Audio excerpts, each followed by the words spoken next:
and welcome to the first of hopefully several video chats with a panel of advisors from around the country. Tonight, I'm Valerie Kibler, and I work with the leadership module for the JEA Curriculum. And tonight we want to discuss grading practices that we have in our classrooms. And then at the end of the chat, we're going to discuss a little bit about how you might go about getting some honors credit for your upper level courses. So I'd like to welcome our panelists today and those watching the Hangout. I teach at Harrisonburg High School and work with JEA on the curriculum, as I said. And today we're going to introduce our four panelists. So let's start with you, Aaron. Which one? Aaron Manful, I'm so sorry.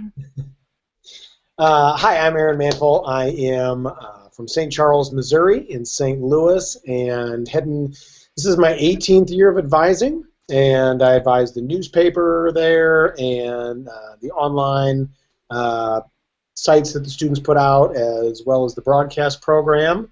And 2011, I was the Dow Jones Teacher of the Year, and yeah, that's a little bit about me. All right, Don. How are you? Great. Good. So I'm Don Goebel. I teach at Ladue Horton Watkins High School, St. Louis, Missouri. I teach all broadcast, multimedia broadcast, multimedia journalism, and some short cinematic narrative. And I am fortunate to be the second National Broadcast Advisor of the Year by JEA, right behind Michael Hernandez.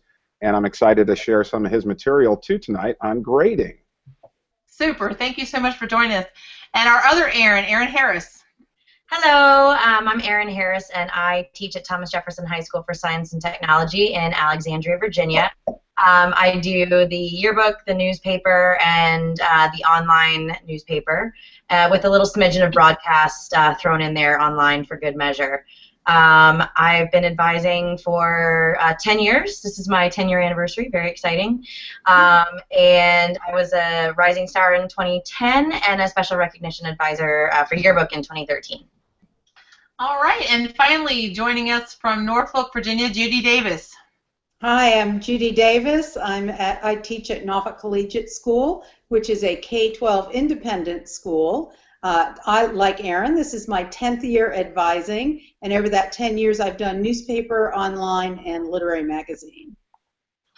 Okay, and I am doing print and online now and working for a school media group where we combine our yearbook broadcasting, and 3 different teachers are working together to do the media.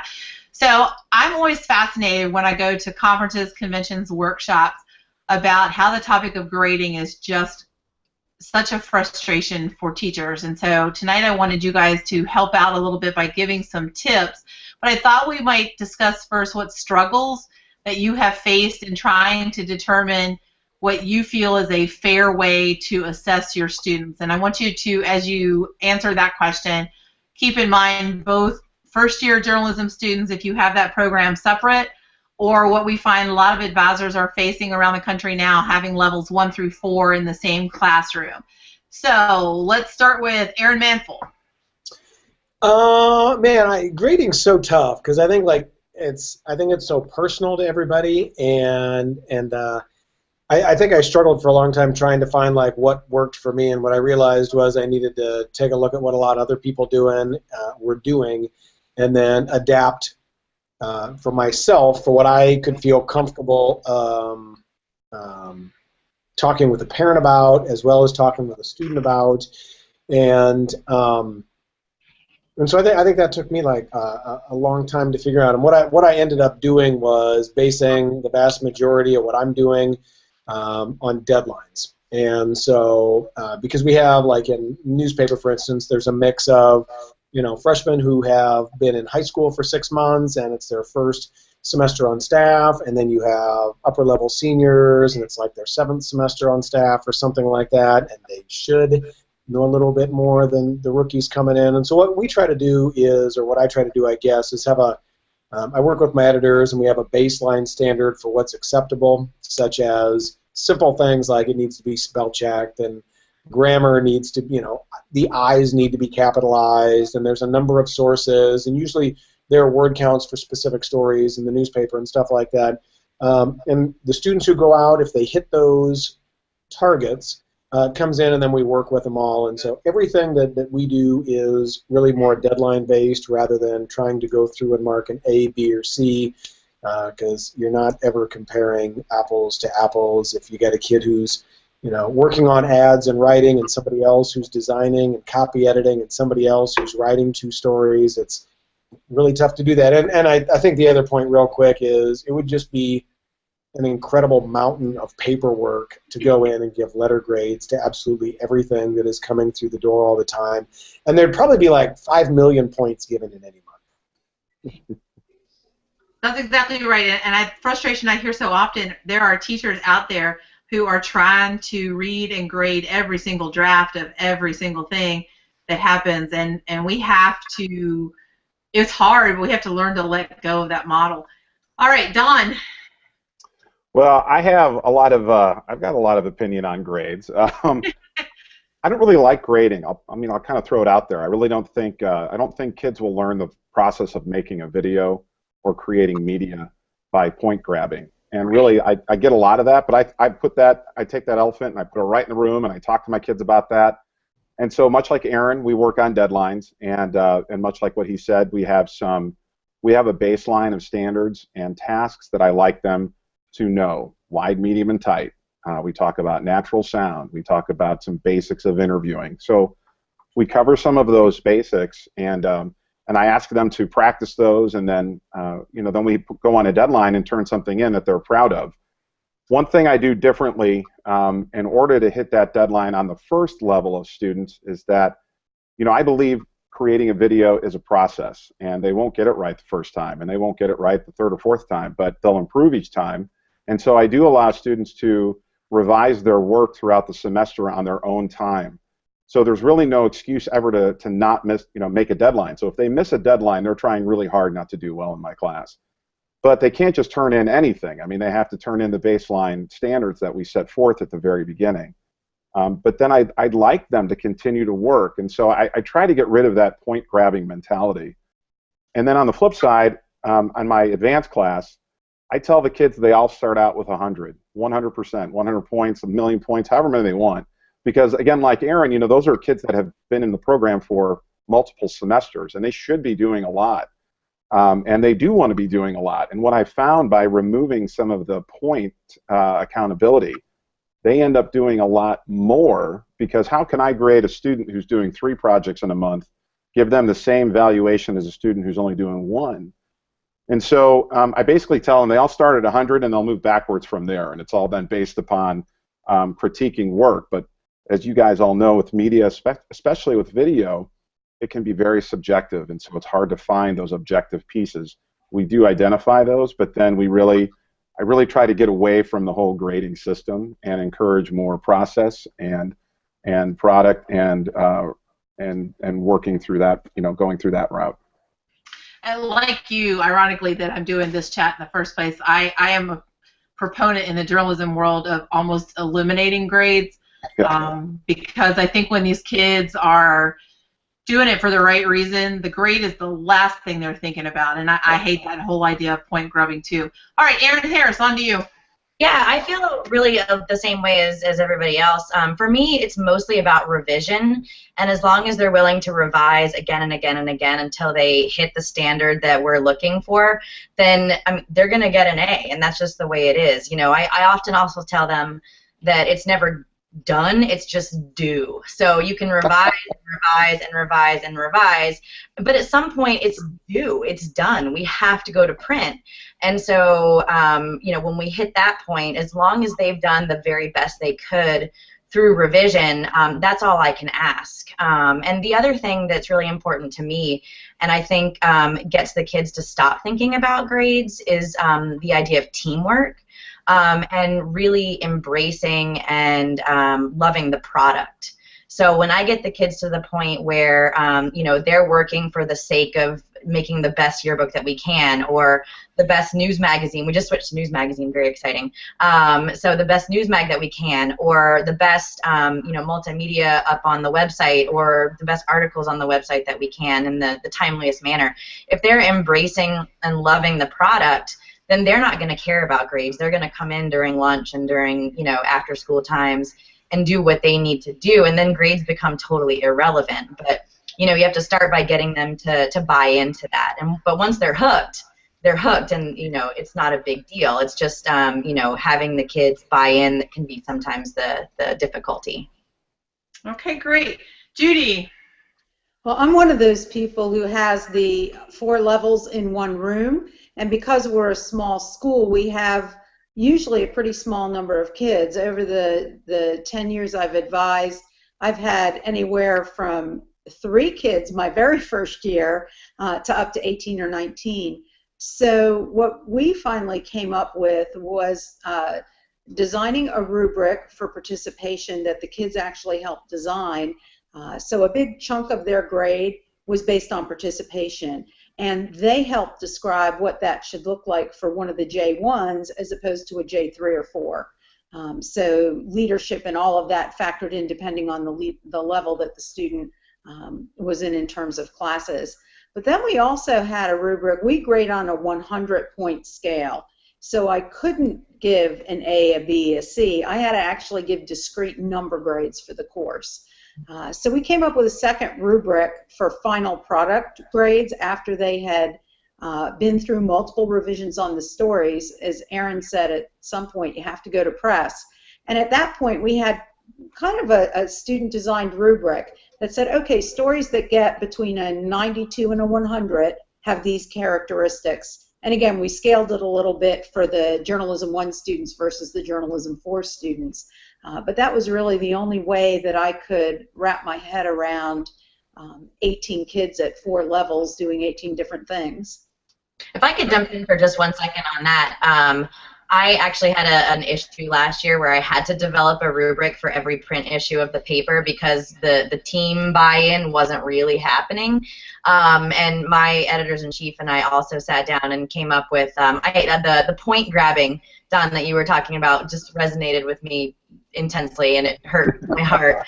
But we had to create a rubric where each element of the paper, including teamwork and participation and going to press conferences, had a point value assigned. So I had to move to that at the end of, or the middle of last school year. But I showed that to because I have a circus, a J1, 2, 3, 4, and broadcast in one class period. So I showed that to my kids and said, we can do this. If we are not functioning as a team, if I'm seeing that not everybody is really pulling their weight or doing what they're supposed to be doing, or respecting one another and respecting deadlines, then we'll go to this system. I don't want to, you don't want to, so don't make me. So we had that conversation. Okay, so there are a couple common threads that I heard from you guys. Number 1 was developing a baseline, and I guess that's a nice segue into the next question that I had for you all. So if you were a brand new teacher and you're faced with a quarter system, 9 weeks or 6 weeks or whatever the case may be, how do you begin that effort to decide what you're going to assess? Okay, Dawn, sorry. No, that's fine. I can jump in. Because I believe there's a very basic, there are basic skills that you should know when you begin to create a video. From the basics of cinematography, we'll call that wide, medium, and tight. From the basics of sound, capturing an interview, voiceover, and natural sound. From capturing the basics of editing, into a sequence, 3 shots in a row, or of some semblance of wide, medium, and tight. And so I give them these baselines, and we'll take like the first 6 weeks to cover all of those. But we'll practice in the first level class. We'll practice all of them on the front end. By the time they get to the advanced level class, they know all of those, so they should have mastered those. That shouldn't even be a point of conversation.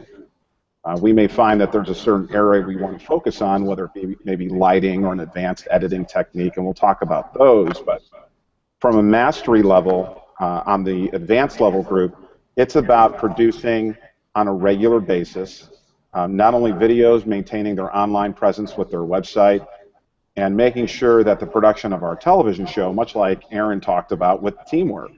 So I don't have students who work in partners. They all have to work independently. they can hire a partner, so they can hire a kid in class to work with them.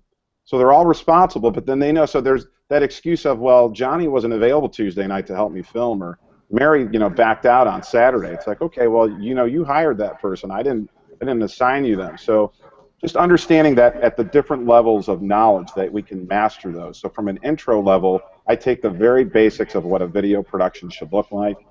We practice those, and then that's what we assess before we really get into the creativity, which then opens up the subjectivity of how to grade. So let me piggyback on that and ask you, how many different video projects within a grading period do you commonly have kids responsible for? So I'll give you an example where we are right now. We're just at the 6-week grading period with my Broadcast Technology 1 student. They have now created 2 final project videos that they'll turn in, but they've also then created like another 7 or 8 practice videos that I have to take a look at. And they have a website where they've uploaded their videos, and they'll blog about and offer reflections for each of the lessons and segments that we've discussed. So I'm evaluating all of that, and they'll turn all of it in on their website, so I can very cleanly go through all the different elements that we talked about from the beginning, have it look all very consistent, and then now I'm in the midst of grading this week. Okay, Aaron Manful, how about you? Well, like I think my baseline really still sticks with deadlines, because again, you're trying to coordinate so many different types of kids doing so many different things.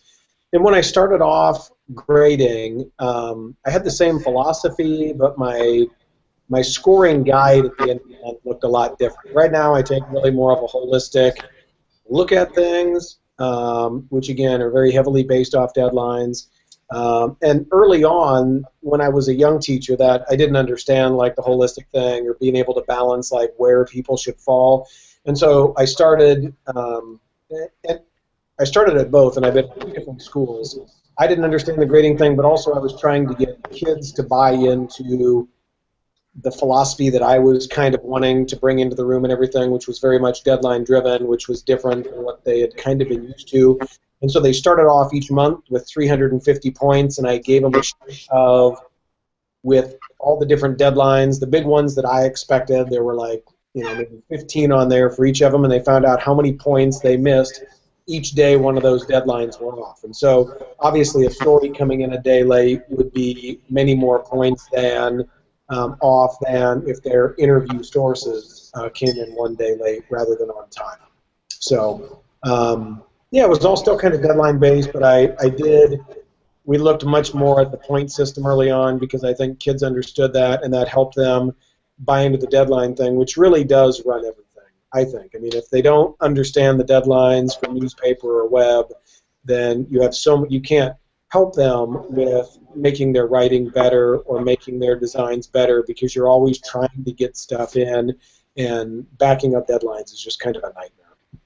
Have you had to deal ever, Aaron, with an administration who didn't want you to take off points or reduce a grade for something being late, and or the electronic grade book that really needed to have discernible differentiation in there? Yeah, I've been so lucky with my administrators. I feel bad talking about it most of the time.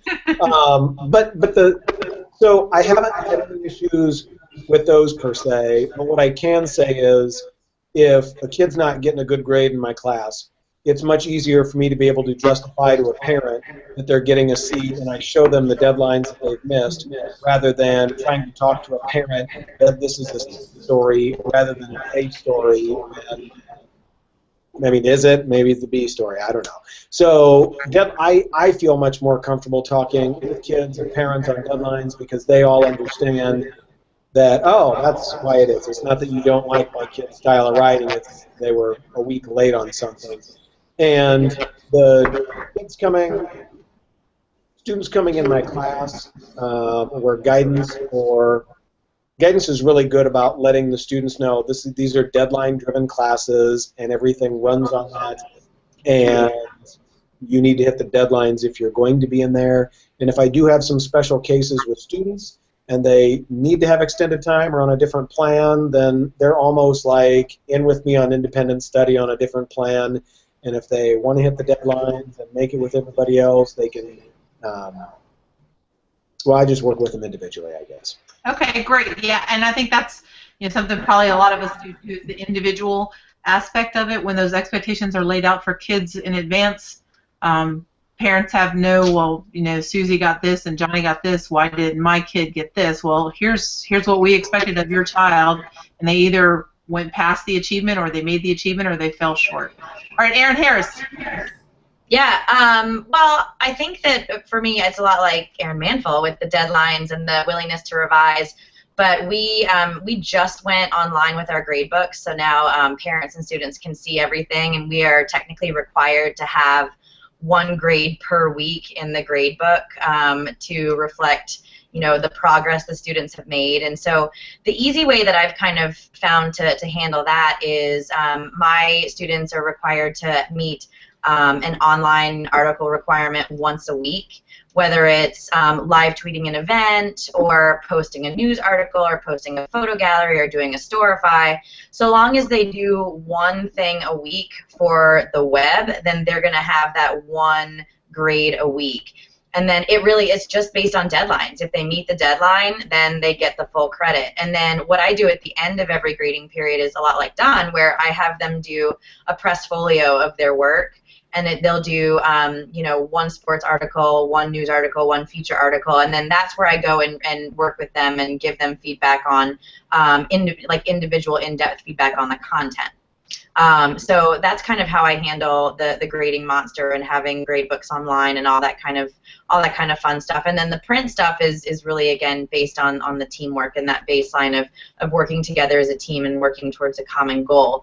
As far as the training is concerned, like I said, I have the circus where I've got one, and today was insane.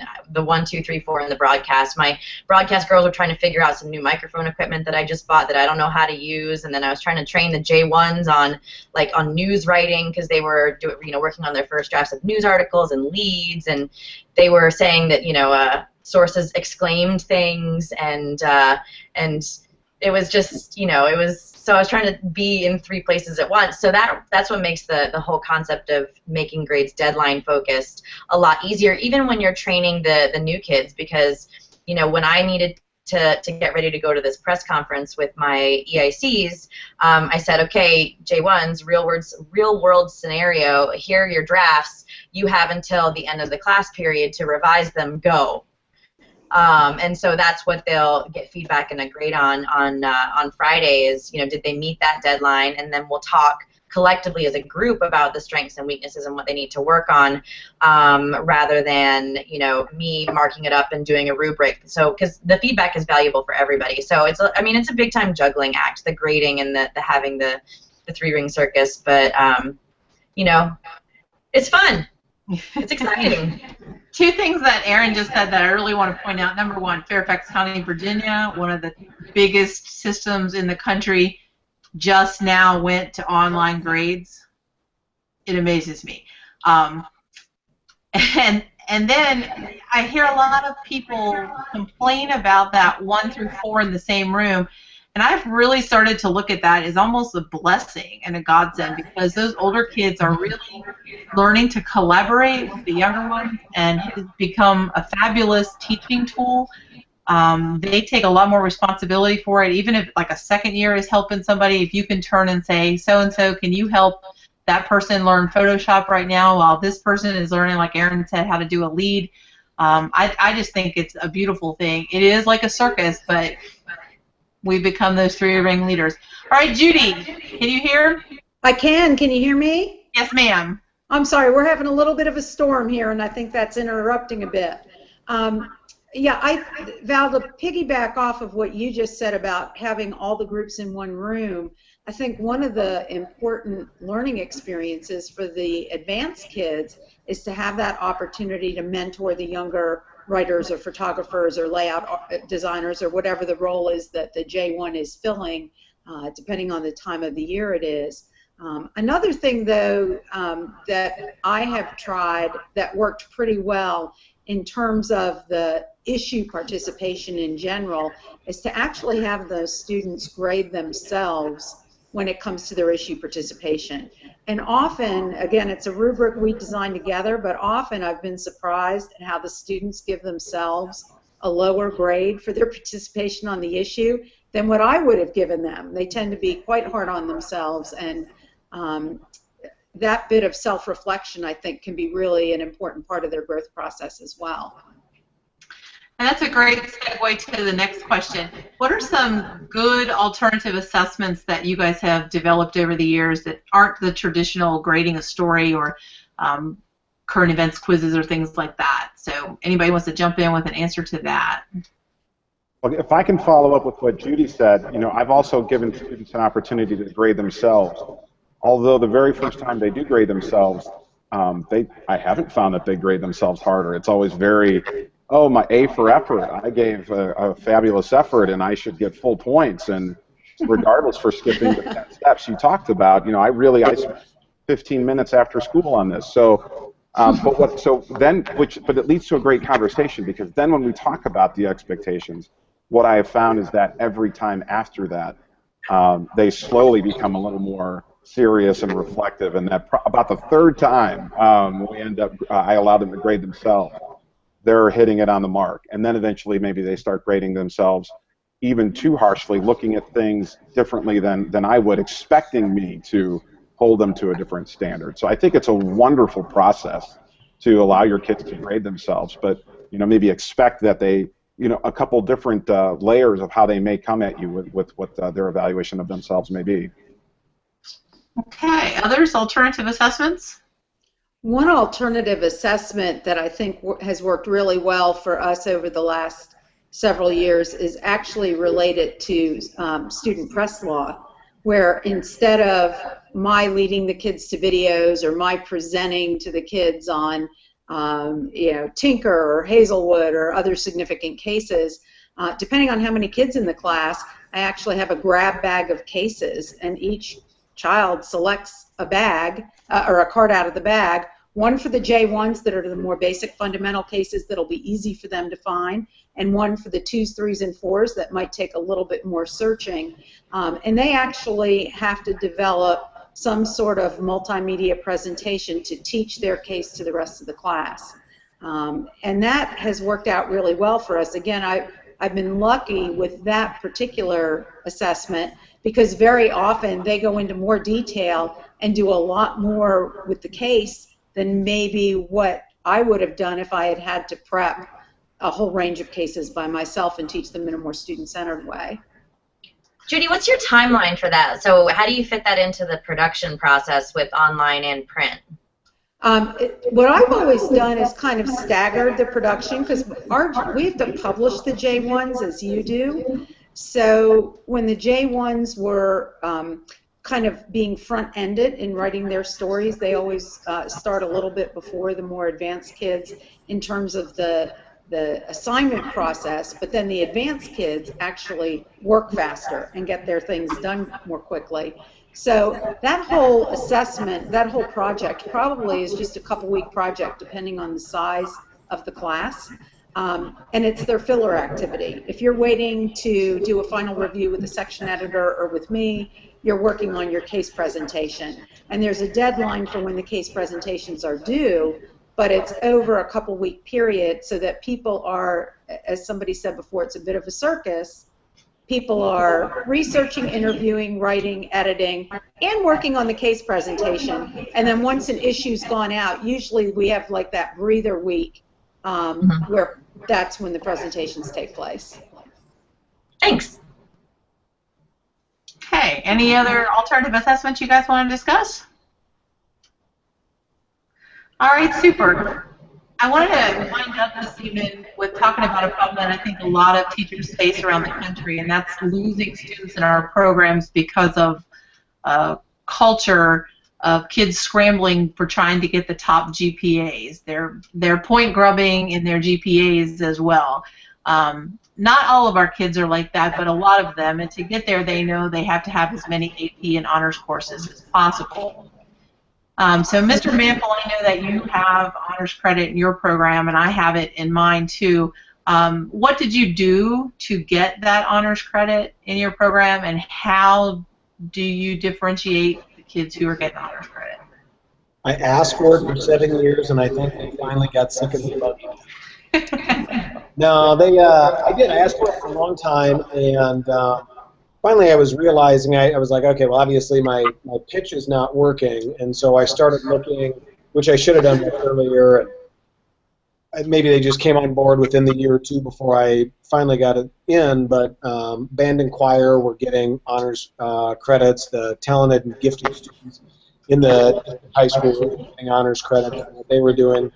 And so I just basically made a pitch that our program is on par with what they were doing, and that pitch worked. And so how it's structured in our district, if the student can take the same class and they're all mixed together, but the student does their normal work for regular credit. If they want honors credit, they need to do some sort of extra project each semester to get that extra honors point.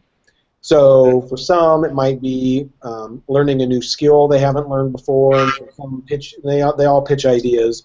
So some maybe haven't taken the introductory photography class, and so they want to teach themselves how to use a DSLR.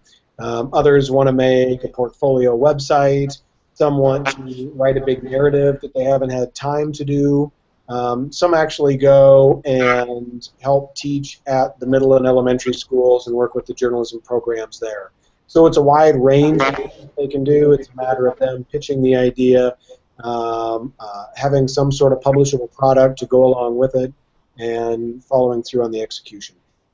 Yeah, and for me it was really important to get parents involved in the process, and once I was able to send them to the school board and say, you know, my kids are spending this much time at school working on publications, this is the product they're putting out, this is what they're doing nationally when they go to conventions, you need to pay a little bit of attention to what's going into that and the life skills that are coming out of it. That's when they agreed to with that credit. So for me, it's a third or fourth year student, and they need to have some type of leadership, whether that be an editorial position or they're doing an extra job, like you said. And the other thing that I wanted to throw into a plug for is something new that I'm doing, and I bet a couple of you have done this as well. I picked up from Michelle Balmeo this summer her concept of an Immersion Project, where kids were pitching an idea that they set up their own deadlines throughout the course of the year, and they did an in-depth story telling the product. They were going to decide the media that they would use to tell that story. They set their deadlines, and they're probably rolling deadlines throughout the year. But the final project, the ones that her kids have made, are fabulous. I've just now introduced it for the very first time, and I got to say, I have more excitement about that than anything else going on. And I told them they had until the first week of October to come up with their pitch and their deadline. They want to talk about that every single day. Probably to a fault, but anyway, I'm really interested to see how that turns out, because it is real life journalism. So is there any final words of advice that you guys have for the audience on grading and or honors credit? I'll just jump in fast. If you noticed, I dropped in a graphic lower third there, and I've been tweeting out some different links of grading. For video, Michael Hernandez has written a couple of excellent blogs for the JEA Digital Media site. So I just created a brand new hashtag, JEA Grading, and I'm looking on there, and there's the only ones that I've added, so fabulous. So if people are on Twitter and they want to check those out, they might get some further information. And we also talked earlier about baselines, and so I also added a couple of different links on there for what I consider baselines, but then overall skills that I require throughout the semester in my class. So if people are looking for what does that actually look like, they can find it there. Super. Thanks so much, Don. Anyone else? Any final words? Yeah, I would just advocate that advisors start out the school year by asking their kids, you know, what they want to accomplish and what they want to achieve over the course of the year. So, you know, if they want to, you know, just get out 3 issues of a newspaper, then that's their goal, and that's what I'm going to do to help them, and that's how I'm going to base my grading practices. If they want to, aim for a pacemaker or a gold crown, then that's going to look different than it would be if they just want to get issues out. And so my baselines and kind of grading practices and the way I work with students is going to change based on what they want. And I think it's important that they set those goals and those standards from the outset, so that when they maybe miss a deadline and get a bad grade, or I make them revise again for the millionth time, I can take them back to, well, these were your goals at the beginning of the year. Are these still your goals? Okay, good. Well, this is why I'm doing this. So I think, establishing expectations and having the kids establish those expectations for themselves at the start of the year is going to be really helpful as you progress throughout. Super. And to add on to what Erin just said, I think having the kids establish the expectations is important, but especially new advisors, I think, can't be afraid to regroup if what they initially think is going to work doesn't quite pan out the way they're hoping it will. Because different groups of kids, different years, different models, you have to be flexible. Mm-hmm. I'm in year 18, and I just regrouped in one of my classes this week. So I think that it's a continuing. I think, just like you said, it's different groups in different years, and not digging your heels in sometimes and saying, by golly, I'm sticking with this because I started with it, and I'm going to look stupid if I change something. I stopped feeling bad about looking stupid long ago, and I'm going to try to always do what's right for my program, my students, and my sanity. Well, on that, I think we will wind up tonight. I appreciate the four of you joining us so much, and I hope that the audience out there will take the opportunity to download a lot more of the chats that the JEA curriculum will be providing. Look for them to come almost weekly soon. And thank you very much for joining us. Thanks. All right.